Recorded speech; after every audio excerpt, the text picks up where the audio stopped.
अक्सर हमने सुना होगा, लोन नहीं चुकाया तो अकाउंट एनपीए बन जाएगा, और लोन रीपे ना करने पर बैंक कैसे उसे अलग अलग कैटेगरीज में डिवाइड करते हैं। आरबीआई या बैंक की इंटरनल ऑडिट टीम एनपीए क्या होता है और उसकी कौन कौन सी कैटेगरीज होती हैं।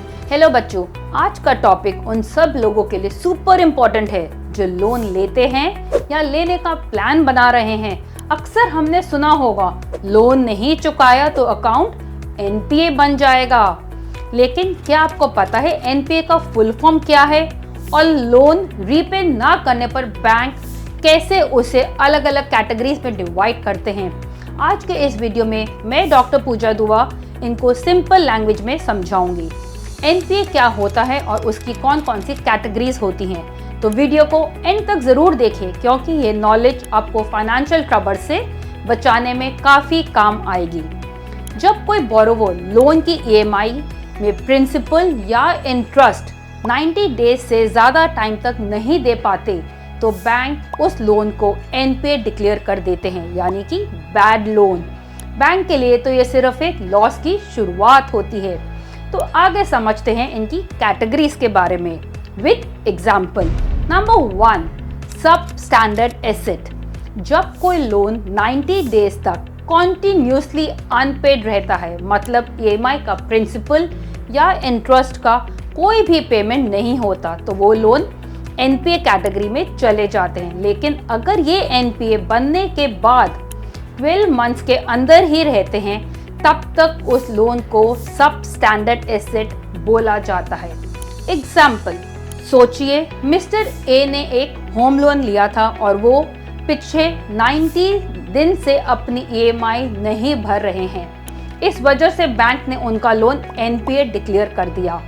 अगर वो अगले 12 महीने तक भी कोई पेमेंट नहीं करते हैं और लोन की कंडीशन सेम रहती है, तो वो लोन ऑफिशियली सब स्टैंडर्ड एसेट की कैटेगरी में काउंट होगा। इस स्टेज पर बैंक को लगता है कि रिकवरी की उम्मीद अभी भी पॉसिबल है, लेकिन रिस्क काफी बढ़ चुका है।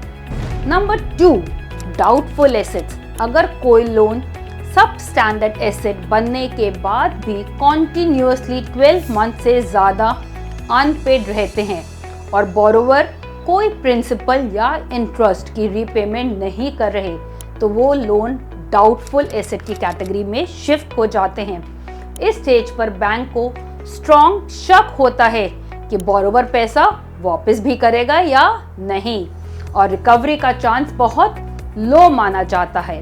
एग्जाम्पल, मिस्टर ए का लोन जो पहले ही सब स्टैंडर्ड था, अब 1 साल और निकल गया बिना ईएमआई भरे। अब बैंक ऑफिशियली मान लेते हैं कि ये पैसा वापस मिलना डाउटफुल है।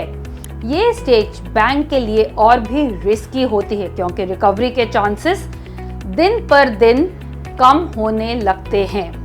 Number 3, loss asset. Loss asset का मतलब होता है वो लोन जिसके रिगार्डिंग बैंक या ऑडिटर्स का ऑलमोस्ट श्योरिटी हो जाती है कि ये पैसा अब रिकवर नहीं होगा।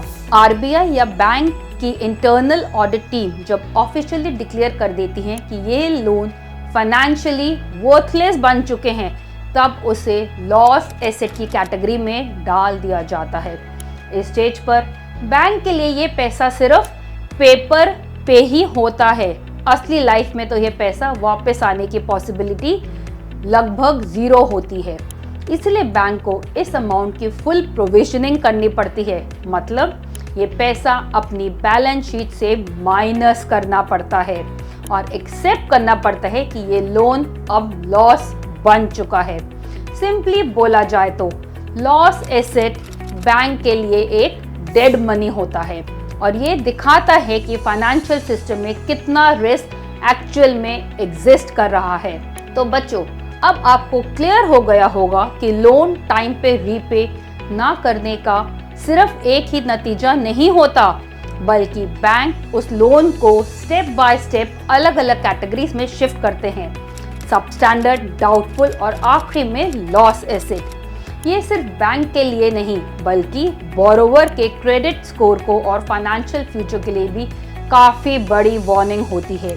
इसलिए हमेशा याद रखो, लोन लेना इजी है, लेकिन उसको समय पे रीपे करना स्मार्टनेस और फाइनेंशियल डिसिप्लिन की निशानी है।